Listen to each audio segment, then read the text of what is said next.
O senhor tem me mandado muitos trabalhos científicos falando da vitamina D nessa época de coronavírus. Vamos começar com esse tema? Pois não, podemos até fazer um pequeno histórico que diz respeito justamente a isso. Pode ser? Perfeito, perfeito. Bom, então vamos começar com histórico, né? Vamos lá.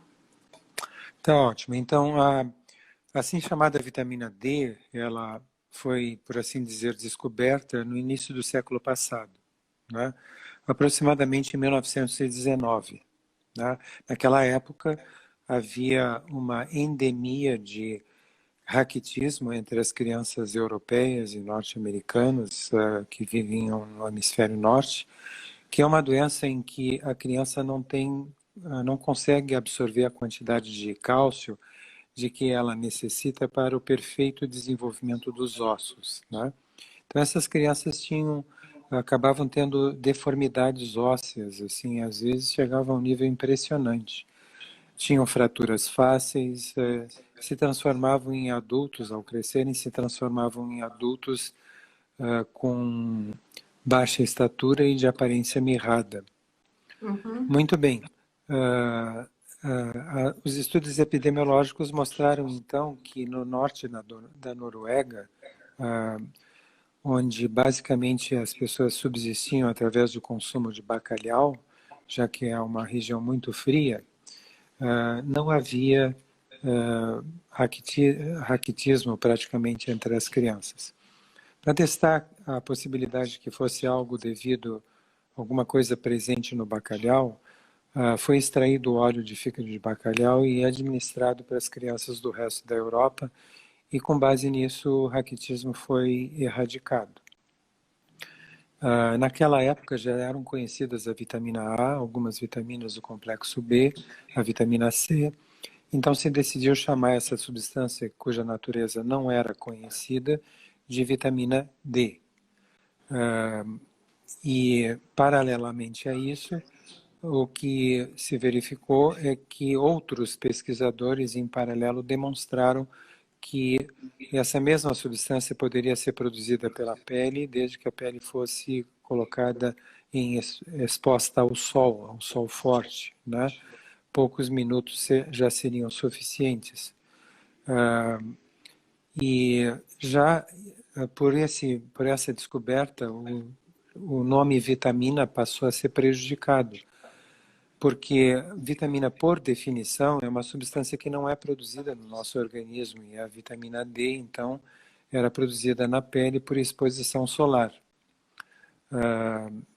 E a outra alternativa era consumir o óleo de fígado de bacalhau, para que se tivesse um perfeito desenvolvimento ósseo. Importante lembrar o que estava acontecendo na humanidade naquela época, né?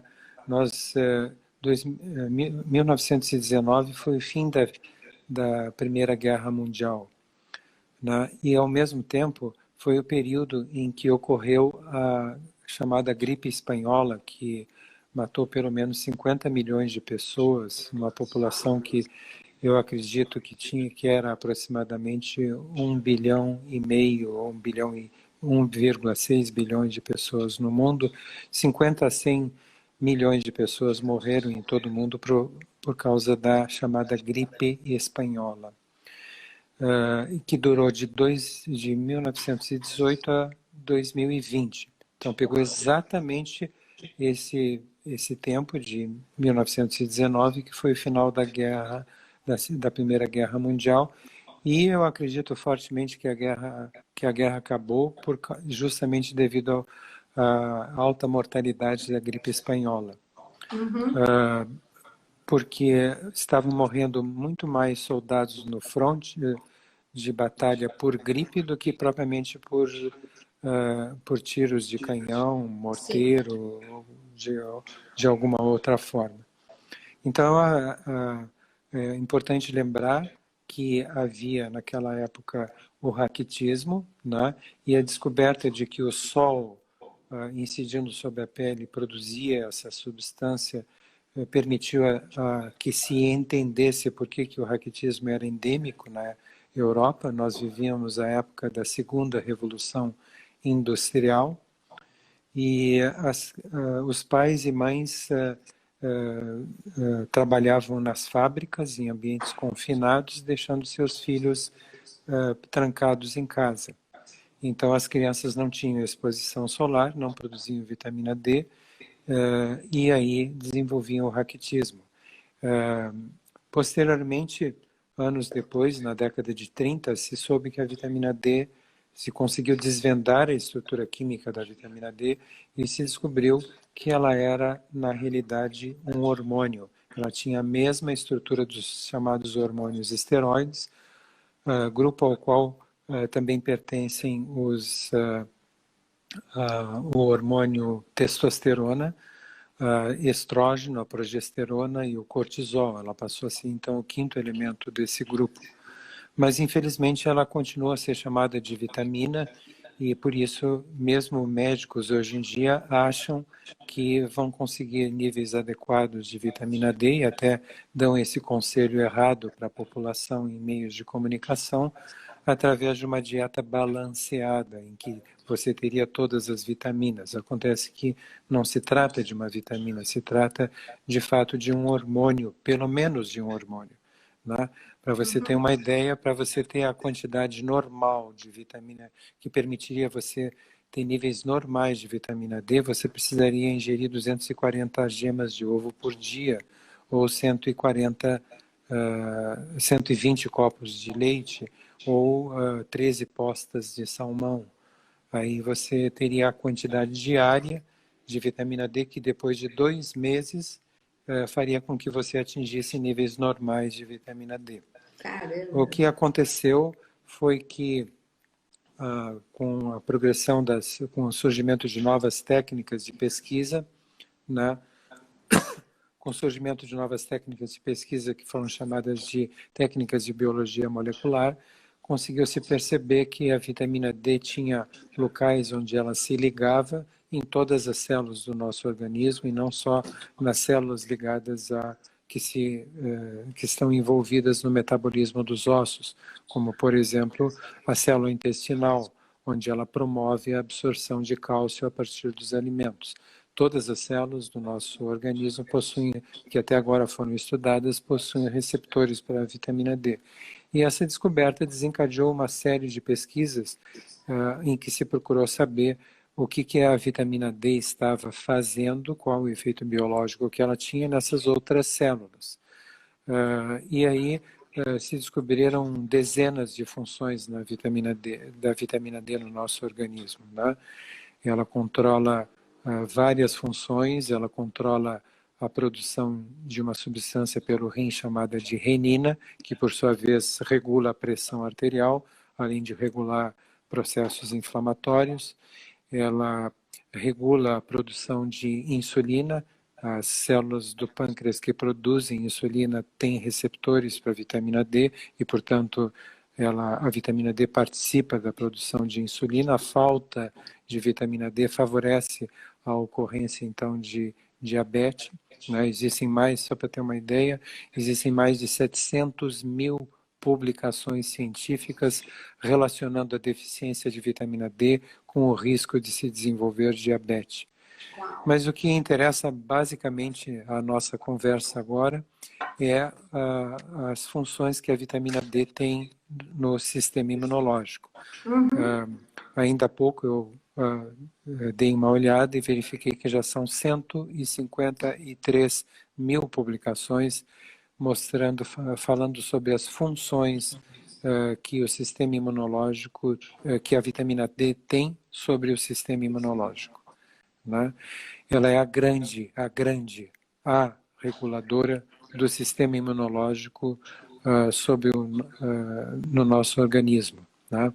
Não existe nada igual à vitamina D, nada que possa substituir o efeito da vitamina D sobre a regulação, sobre o sistema imunológico. Ela regula o sistema imunológico, o que significa que aumenta a potência do sistema imunológico em reagir contra infecções e evita que o sistema imunológico agrida o nosso próprio organismo. Regulado, o sistema imunológico só faz o que deve, deixa de fazer o que não deve. não é? O que tem acontecido é que nós estamos, a partir talvez da década de 80 para 90, repetindo o que aconteceu no início do século passado. Porque a partir da década de 80 se desenvolveu o que se convencionou chamar de heliofobia, ou de horror ao sol, né? Em que as pessoas passaram a evitar de todas as formas a exposição da pele direto ao sol, colocando filtro solar, né? Se tivessem que se expor, fazer mínima exposição ao sol. Ocorre que nós precisamos da exposição solar, ao sol forte, ainda que seja por alguns minutos, para produzir grandes quantidades de vitamina D. Não existe outra fonte natural de vitamina D. E a consequência desse exagero, né, eu não estou querendo dizer que não há câncer de pele por exposição solar, há câncer de pele sim, se você não tiver com a pele preparada para exposições longas, né? Mas para produzir vitamina D, a gente costuma exemplificar uma situação ideal de produção de vitamina D, em que grande quantidade de vitamina D é produzida em pouco tempo. Qual seria essa situação ideal? Seria uma pessoa jovem, de pele clara, que, estando na posição horizontal, sobre o sol forte, né, e sem o uso de protetor solar, ela produz em 10 minutos até 20.000 unidades de vitamina D. Então é muito importante guardar na memória esse número, né? 20.000 unidades de vitamina D produzidas em apenas 10 minutos de exposição ao sol forte, na posição horizontal, uma pessoa jovem, de pele clara, sem filtro solar, tendo quase todo o seu corpo exposto ao sol, como deitada à beira da piscina. Muito bem. Então, veja qual é a dose que é recomendada aos médicos. A dose que é recomendada aos médicos é 600 unidades por dia. E qual é a dose que você produz? Você produz 20.000 unidades. Você não consegue produzir mais do que 20.000 unidades de vitamina D por exposição solar, porque existe um mecanismo de segurança que bloqueia a continuidade da vitamina D a partir de 20.000 unidades já alcançadas, né? Para você alcançar a dose, o nível de vitamina D que é recomendado pela Endocrine Society nos Estados Unidos, né, que é de 40 a 100 nanogramas de vitamina D, nanogramas de 25-hidroxi-D, que é o que deve ser dosado, né? Você precisa tomar cerca de... aí vai depender do seu peso, mas uma pessoa que tem um peso próximo de 50 quilos deveria tomar 10.000 unidades de vitamina D por dia. Uma pessoa que tem um peso próximo de 100 quilos deveria tomar 20.000 unidades de vitamina D por dia. E uma pessoa que tem um peso intermediário entre esses dois extremos, adulto, deveria tomar 15.000 unidades de vitamina D por dia. Doses inferiores a essa provavelmente não vão alcançar o nível aconselhado pela Endocrine Society, né? Infelizmente, aqui no Brasil, se diminuiu esse valor de referência e os laboratórios estão dizendo que 20 nanogramas por ml de soro já seria suficiente, o que é está absolutamente na contramão do que está sendo publicado. Exato, né? exatamente. Não, exatamente. E isso torna cada vez mais difícil o nosso trabalho, né?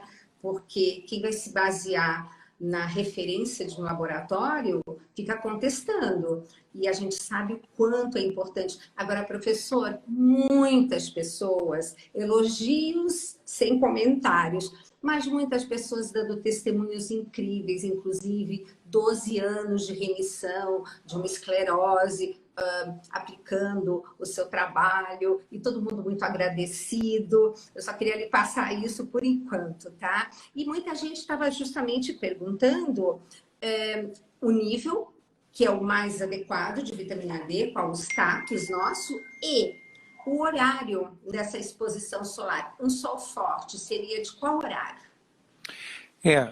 A gente diz de uma forma grosseira que seria entre 10 da manhã e 4 da tarde, né? Que é o horário que infelizmente é desaconselhado pelos dermatologistas. Mas tudo é uma questão de tempo de exposição, né? Poucos minutos produzem grandes quantidades de vitamina D. Mas é uma coisa muito importante que essa pergunta que foi feita, porque se nós começarmos a tomar essas doses que eu mencionei, ou seja, 10 mil unidades para uma pessoa que tem próximo de 50 quilos, 15 mil unidades para uma pessoa que tem está num ponto médio entre 50 e 100 quilos, e 20 mil unidades por dia para uma pessoa que está próxima de 100 quilos, essas pessoas vão levar de 2 a 3 meses para atingir o nível normal. E como ela é a grande potencializadora do sistema imunológico, né? Essa pessoa, nesse período, ela corre o risco sério de desenvolver um caso, uma forma grave da Covid-19, né? De necessitar, inclusive, de assistência respiratória mecânica e com alto nível de mortalidade. Então, nós estamos frente a uma pandemia de deficiência de vitamina D. 9 entre cada 10 pessoas no planeta têm deficiência de vitamina D. Né? E essa pandemia está reproduzindo o que aconteceu no início do século passado, quando houve a gripe espanhola. Né?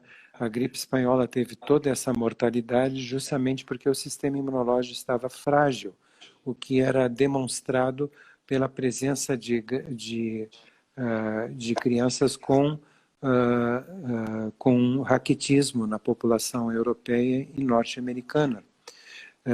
Então, hoje nós estamos novamente com com crianças com raquitismo. Nos últimos 10 anos, não só ressurgiu o raquitismo na Inglaterra, mas ele quadruplicou nos últimos 10 anos, o que significa que a população europeia está novamente com níveis baixos de vitamina D devido a essa heliofobia. Né?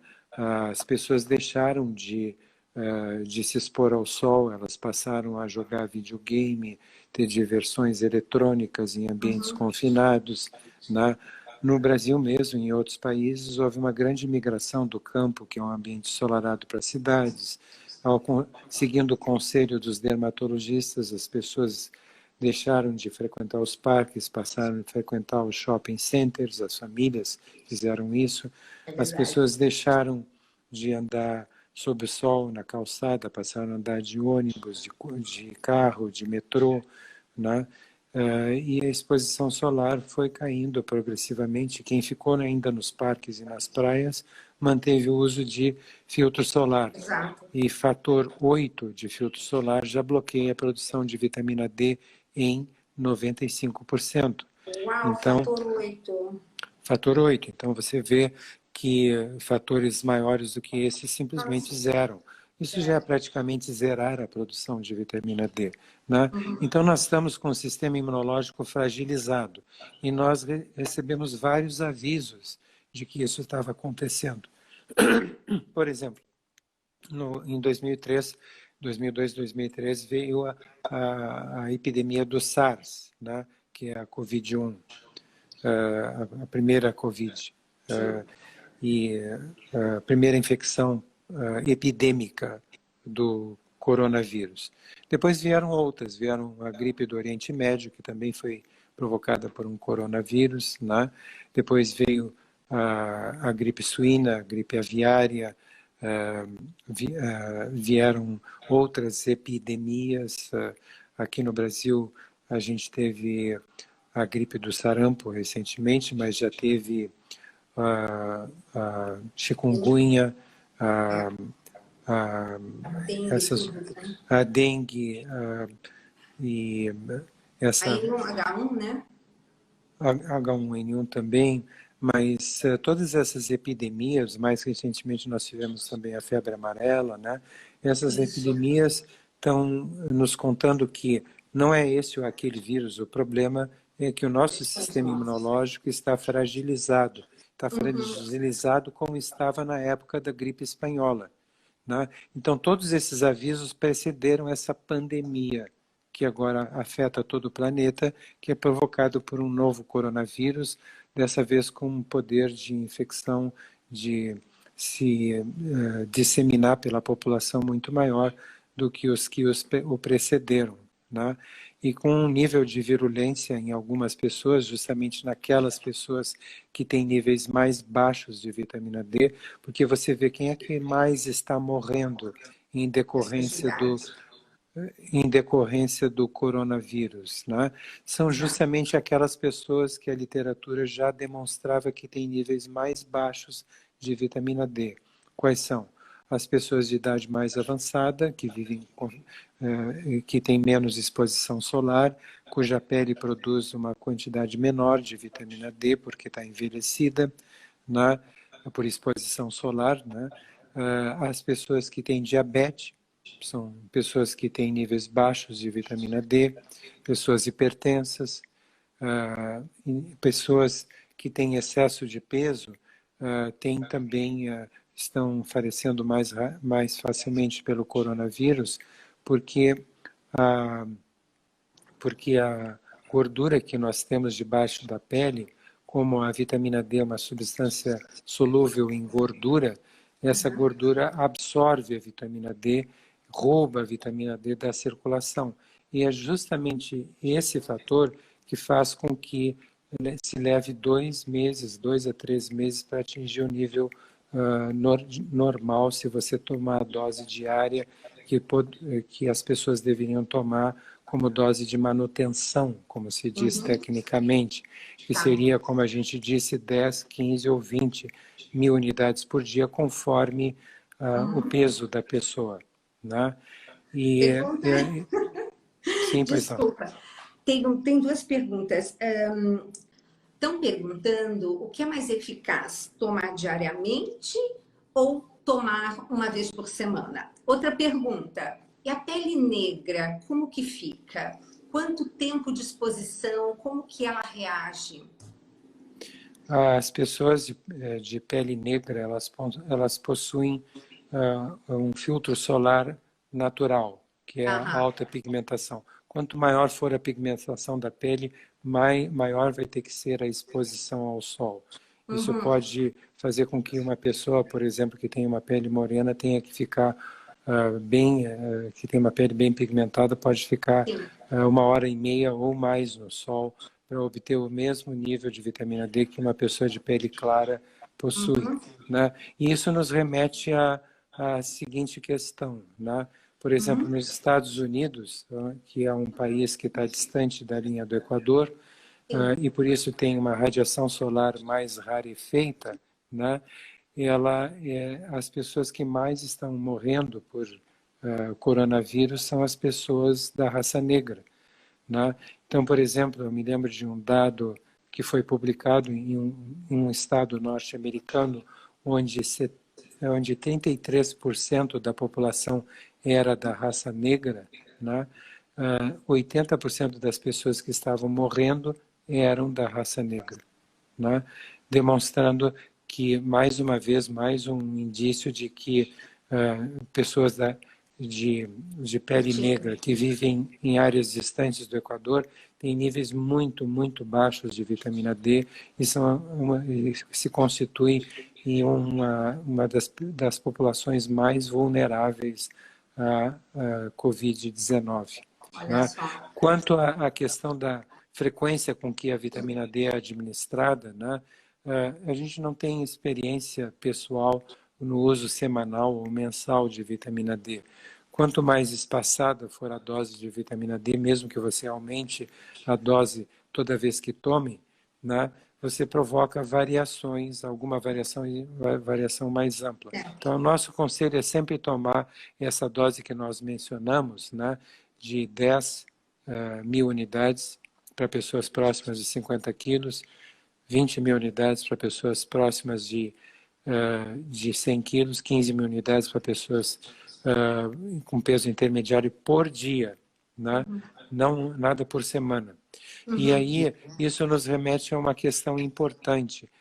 Se isso for feito, essas pessoas só vão atingir o nível normal em 2 a 3 meses. E durante esse período, pode ser o período em que a pessoa desenvolva um quadro letal de coronavírus, né? Então, veja só, é importante que se saiba que é vital que as pessoas normalizem os seus níveis de vitamina D já, né?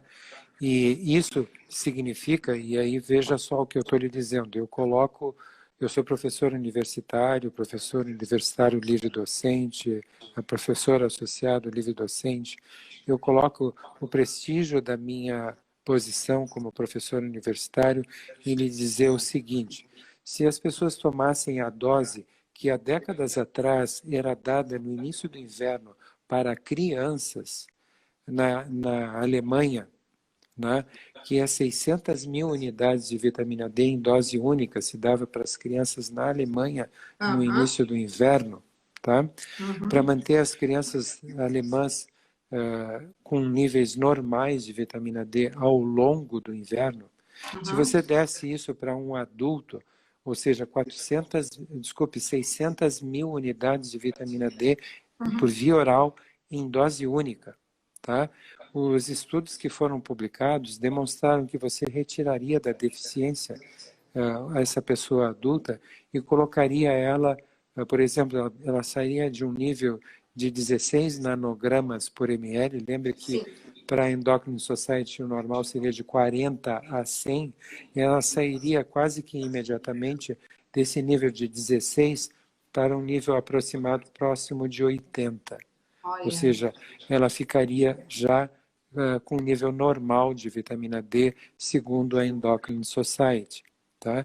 E essa vitamina D não seria tóxica, porque ela não iria diretamente para o sangue. Ela seria imediatamente absorvida pelo tecido celular subcutâneo, ou seja, pela gordura que nós temos debaixo da pele, que eu comparei como uma esponja, e essa esponja seria imediatamente embebida pela vitamina D, né? E aí as pesquisas que foram feitas demonstraram que nos 30 dias que se seguiriam a essa dose inicial, essa dose única oral de vitamina D, sem que se desse doses adicionais de vitamina D, os níveis de vitamina D iriam cair progressivamente ao longo dos próximos 30 dias, mas no final de 30 dias esse nível estaria em torno de 60, ou seja, ainda estaria acima do nível mínimo considerado normal, que é de 40, pela Endocrine Society, Sociedade de Endocrinologia nos Estados Unidos. Perfeito. Então, veja só, isso não é usar doses altas de vitamina D. Isso é apenas cumprir a obrigação que todo médico tem de normalizar os níveis de vitamina D, né?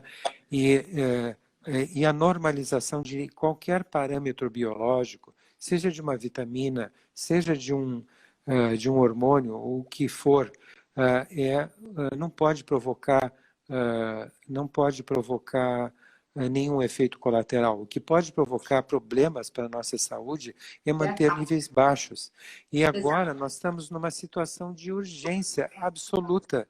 Veja, eu disse que eu colocaria o meu prestígio como professor universitário, e peço-me que me cobrem isso, né? Se o poder público e o gestor público têm a mesma responsabilidade do médico, né, de preservar a saúde da população, o gestor público da saúde tem essa obrigação, ele está naquele posto por causa disso. Numa situação como essa, eu coloco o meu prestígio, que se o gestor público disponibilizasse para a população 600 mil unidades de vitamina D em dose única, né, e a partir de um período próximo, depois de um decurso de 20 a 30 dias, começasse a dar a dose de manutenção diária que nós explicamos aqui, né, que varia de 10 a 20 mil unidades por dia conforme o peso, você acabaria aqui e agora com esta pandemia. com todo esse sofrimento que essa pandemia está provocando na população, né? Existem, eu posso dar um depoimento pessoal para você, Gisela. Eu vou ao supermercado e eu encontro crianças na porta do supermercado implorando para comprarem comida para elas levarem para casa, tá? Porque são filhos, por exemplo, de faxineiras que foram dispensadas do trabalho justamente por causa dessa pandemia, para se manterem confinadas dentro de casa, né? Então essas são crianças que estão implorando, por favor, tio, compra comida para mim, eu preciso levar para casa, eu tenho um irmãozinho pequenininho, eu preciso levar comida para casa, né? Então você vê, essas crianças estão se expondo ao risco, né, de sair para implorar por comida na porta dos supermercados, tá? E você vê que tragédia nós estamos provocando, né? E uma coisa muito importante que eu não poderia me permitir deixar de falar aqui, eu não sou contra o confinamento, tá? Porque o confinamento horizontal que está sendo preconizado é a única forma que nós temos nesse momento de evitar a saturação do sistema de saúde, aumentando a mortalidade não só pelo coronavírus, mas também por diversas outras doenças, né? Mas veja, o confinamento está provocando uma queda maior ainda dos níveis de vitamina D. E essas pessoas estando confinadas, sem estarem sendo suplementadas com vitamina D, elas estão tendo níveis cada vez mais baixos de vitamina D. Então, o que vai acontecer na sequência disso, né? O que vai acontecer é que em algum momento vai baixar o pico da pandemia por causa do confinamento, se é que isso vai ser atingido aqui no Brasil, né? Porque o Brasil tem várias características, né? Inclusive esse problema social que fazem com que as pessoas tenham que sair de casa para conseguir comida, né? O que não acontece em países ricos, pelo menos não está acontecendo ainda, né? Mas tem que sair e se expor a adquirirem a Covid-19, saírem do confinamento. Quando essas pessoas, quando diminuiu a curva tender a se estabilizar ou começar a cair, se é que isso vai acontecer aqui no Brasil, eu tenho seriamente as minhas dúvidas, só está numa curva ascendente que não para, porque as pessoas não conseguem sair, ficar em casa, porque elas precisam sair para conseguir dinheiro para comer, né? O que vai acontecer é que essas pessoas vão estar com nível ainda muito mais baixos, níveis ainda muito mais baixos de vitamina D, né? E vão adquirir formas muito mais graves da Covid-19, né? Porque é um vírus que tem uma particularidade que é diferente de outros vírus. Em geral, os vírus, quando saem do organismo humano e você passou a mão pelo nariz e botou numa superfície como uma mesa, tocou num corrimão, tocou numa maçaneta, né? Os vírus em geral sobrevivem fora do organismo por poucos minutos. E esse vírus é capaz de sobreviver dias, se não em alguma, dependendo da temperatura ambiental, até semanas, né? E aí o que vai acontecer? Começando a diminuir a curva, ou tendendo a se estabilizar, vai haver um afrouxamento das medidas de confinamento. E quem vai sair vão ser as pessoas que vão estar com níveis ainda muito mais baixos, porque adquiriram níveis baixos durante o confinamento, mais baixos ainda. E é o que já está acontecendo. Há cerca de 10 dias eu li uma notícia de que aqui em São Paulo, no último mês, o número de pessoas que tinha menos do que 60 anos de idade e que morreu por causa do coronavírus, aumentou em 10 vezes. Em 10 vezes. Ou seja, isso é reflexo do confinamento. Qualquer escapadinha do confinamento para ir no supermercado, numa pessoa que já está com nível ainda mais baixo de vitamina D, mesmo sendo pessoa jovem, ela entra em contato com o vírus e está com nível baixo, ela tem um quadro gravíssimo de coronavírus. Então, está aumentando rapidamente a mortalidade entre pessoas jovens.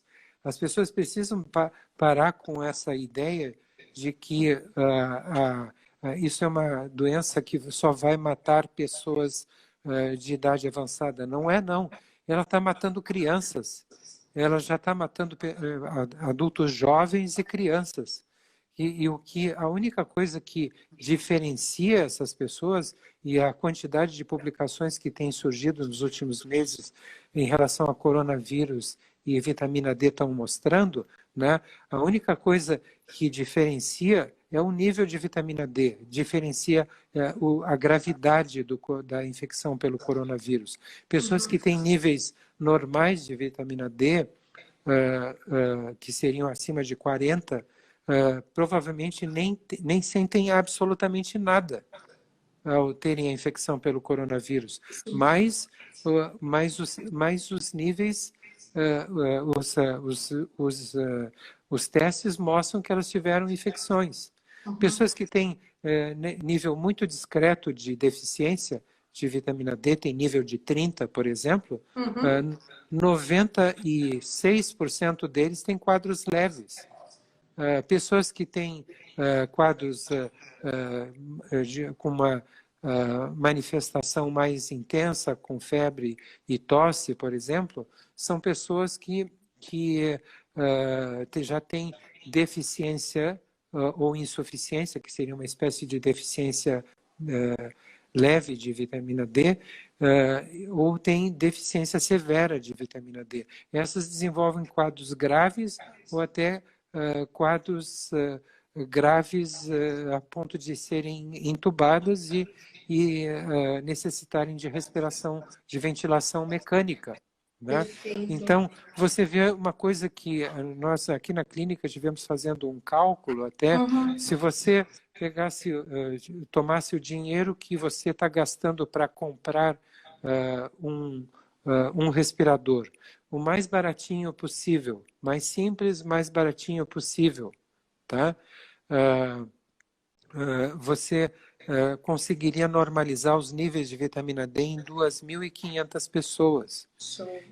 Então, você vê a importância, a necessidade que você tem de ter, nesse momento, o conhecimento científico e abandonar as informações que você recebeu há 40 anos ou mais quando estava na faculdade. Muitas publicações foram feitas. Hoje, a dose aconselhada de vitamina D é 600 unidades. Você precisa de 10.000 unidades para manter o nível normal. E o que está sendo aconselhado aos médicos é 600 unidades. O que os laboratórios estão colocando como normal é 20. Isso é um crime, porque você está colocando as pessoas em risco sério de desenvolver quadros graves nessa pandemia. Estou vendo aí várias perguntas. Eu também. Eu estou olhando as que eu estou vendo várias vezes. Crianças, como que deve ser feita a suplementação? Qual é o cálculo? Então, qual é o cálculo que pode ser feito para a criança? Isso vai ter que ser feito de acordo com o peso da criança. Isso. Né? E como seria? Então, se você fosse dar dose de manutenção para uma criança que ia fazer com que ela adquirisse níveis normais daqui a 2 meses, você teria que dar 200 unidades por quilo de peso. Okay. Agora, a dose de ataque vai ter que ser calculada de acordo com o peso dessa criança. Né? E o que nós temos feito, aqui na clínica, é fazer uma proporção. Por exemplo, se você imagina que uma pessoa de 80 quilos iria receber uma dose de ataque de 600.000 unidades de vitamina D, e isso seria satisfatório para colocá-la no nível normal, e agora você tem uma criança com 20 quilos de peso, 20 quilos é um quarto de 80 quilos, certo? Então, ao invés de dar 600 unidades, 600.000 unidades de vitamina D, tá? Você dá um quarto disso, ou seja, 140. Exatamente. Ok, Uma ok, proporção, perfeito. 150 mil unidades de vitamina D. Pelo menos isso é o que nós temos feito aqui na clínica. Para estar Tem, aqui. tem pessoas dizendo que, perguntando aí a respeito de gestantes, gestantes precisam É, muito de eu vitamina estava. D. Eu ia E, entrar nesse assunto, porque o senhor, desde que participou do Mais Saúde, falava da importância de toda gestante iniciar com 10 mil unidades de vitamina D todos os dias, porque nasceriam crianças com inteligência emocional. E o que eu tenho visto no consultório é, assim, encantador. Então, realmente, se eu puder repetir e dizer o que acontece com essas crianças, eu acho que seria muito, muito produtivo. certo. Tal como acontece nas células do sistema imunológico, né, que pegam a vitamina D sob a forma inativa que nós ingerimos ou produzimos na pele, né, Aham. e transformam a vitamina D na forma ativa, a placenta faz exatamente a mesma coisa. Por quê? Ela faz exatamente a mesma coisa. Eu vou destacar duas razões. Uma delas é fazer com que a placenta, tal como ocorre no sistema imunológico, produza substâncias que são chamadas de catericidinas e beta-defensinas, que destroem qualquer micro-organismo. Não importa se é vírus, se é bactéria, se é fungo, se é protozoário, se é rickettsia ou qualquer outro patógeno, qualquer outro agente infeccioso. Ela é capaz de, indistintamente, de uma forma inespecífica, essas catericidinas produzidas pelo estímulo da vitamina D destroem qualquer micro-organismo que tente atravessar a placenta para atingir o feto, Uhum. né? O embrião ou o feto. E a outra grande vantagem é que a vitamina D é essencial para o sistema nervoso, inclusive para o desenvolvimento do sistema nervoso, né? Então, as gestantes que estão mantendo níveis normais de vitamina D não só vão estar protegidas contra o coronavírus, o coronavírus, se elas forem infectadas com o coronavírus, ele não vai ultrapassar a placenta para atingir o bebê, né? E já aviso para as pessoas que estão perguntando aí, a dose é a mesma para gestantes, tá? A dose de 10 mil. ataque.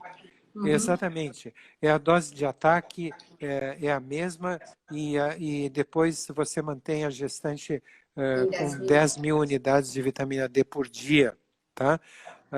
Mas a gestante que não toma vitamina D e que não tem exposição solar, ela tem que ter a mesma dose de ataque, né? E a vitamina D, então, tem um papel importantíssimo no desenvolvimento do cérebro do bebê, né? Então, como você mesmo mencionou, essas crianças nascem superdotadas. A gente chega a ver coisas impressionantes de ver uma criança que tem um dia de vida levantar a cabeça É. tentando olhar para o lado, Gente, é acompanhar, impressionante. acompanhar com o É, olhar as pessoas que estão passando. Tá? Isso é desenvolvimento psicomotor para 3 meses, né? E elas já apresentam isso com um dia de vida. é Tá? impressionante. As enfermeiras da maternidade chegam a ficar assustadas É verdade. de ver as crianças olhando para elas fixamente Exato, enquanto estão dando banho nelas, ou estão exato. dando o primeiro banho.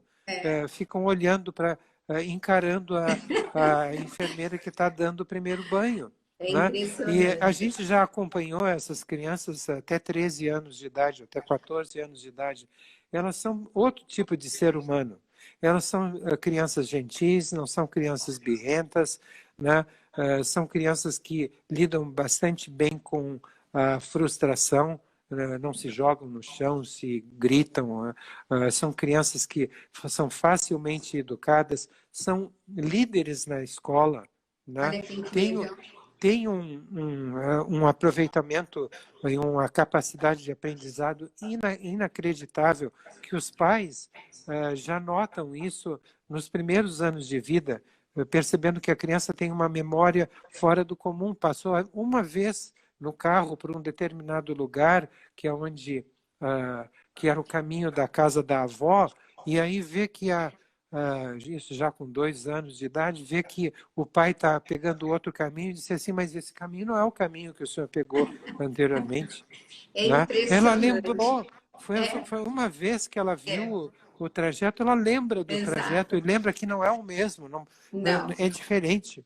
Né? doutor Então, Rui, e você imagina, uma coisa muito importante, você impediria essa tragédia que está acontecendo o aí, eh, autismo, né? que é o autismo, exatamente. Muitas perguntas sobre autismo. Queria dizer duas coisas. Primeiro, assim, as pessoas estão perguntando sobre o protocolo Coimbra. O que nós temos falado agora não é sobre o protocolo Coimbra. O protocolo Coimbra é o uso de altas doses de vitamina D para tratamento de de doenças autoimunes. E isso tem que ter segmento com o médico, não Sim. pode ser feito Uhum, de uma forma individual. Tá? E é uhum. uma pena que essas pessoas estão tomando imunossupressores na época de coronavírus. Tá? Exato. E a outra coisa que eu queria falar é justamente sobre o autismo. Em 1975, nós tínhamos um autista para cada 5.000 crianças. Esse ano, a gente espera um autista para cada 20 crianças, e autismo é uma doença autoimune e Perfeito. responde ao tratamento com altas doses de vitamina D, que é o chamado protocolo Coimbra. Professor, que tal uma próxima live para nós falarmos de autismo? E eu vou ver todas as perguntas que fizeram. Estão me pedindo, ai, olha a minha pergunta, eu tentei achar, não consegui. Então, eu vou ler todas as perguntas e nós poderíamos fazer uma live para responder as questões, mais uma, professor, sobre autismo, que o pessoal pede muito. Podemos marcar mais para frente com a sua generosa disponibilidade? Sem dúvida alguma, até eu é que fico agradecido pela oportunidade que você está É me dando. humildade. Mas veja, nós estamos com a perspectiva de que entre 2026 e 2030 haja um autista para cada criança normal. Você Gente, imagina se essas crianças vão assumir alguma atividade produtiva? Não vão assumir alguma atividade produtiva quando adultos. Nós estamos caminhando para a inviabilização da sociedade, e a causa é a mesma causa de todas as outras doenças autoimunes e dessa uhum, pandemia que nós estamos vivendo. É essa deficiência, essa pandemia da deficiência de exato. vitamina D. Agradecer mais uma vez, professor, a sua disponibilidade. E vamos ver, quando o senhor tiver um tempinho, a gente marca para responder as questões e falar sobre o autismo, sobre o magnésio, sobre o folato e sobre tantas coisas que o senhor diz e faz a diferença na vida de tanta gente. Muito obrigada. Eu é que agradeço, penhoradamente. Obrigada. Gente, um beijo grande.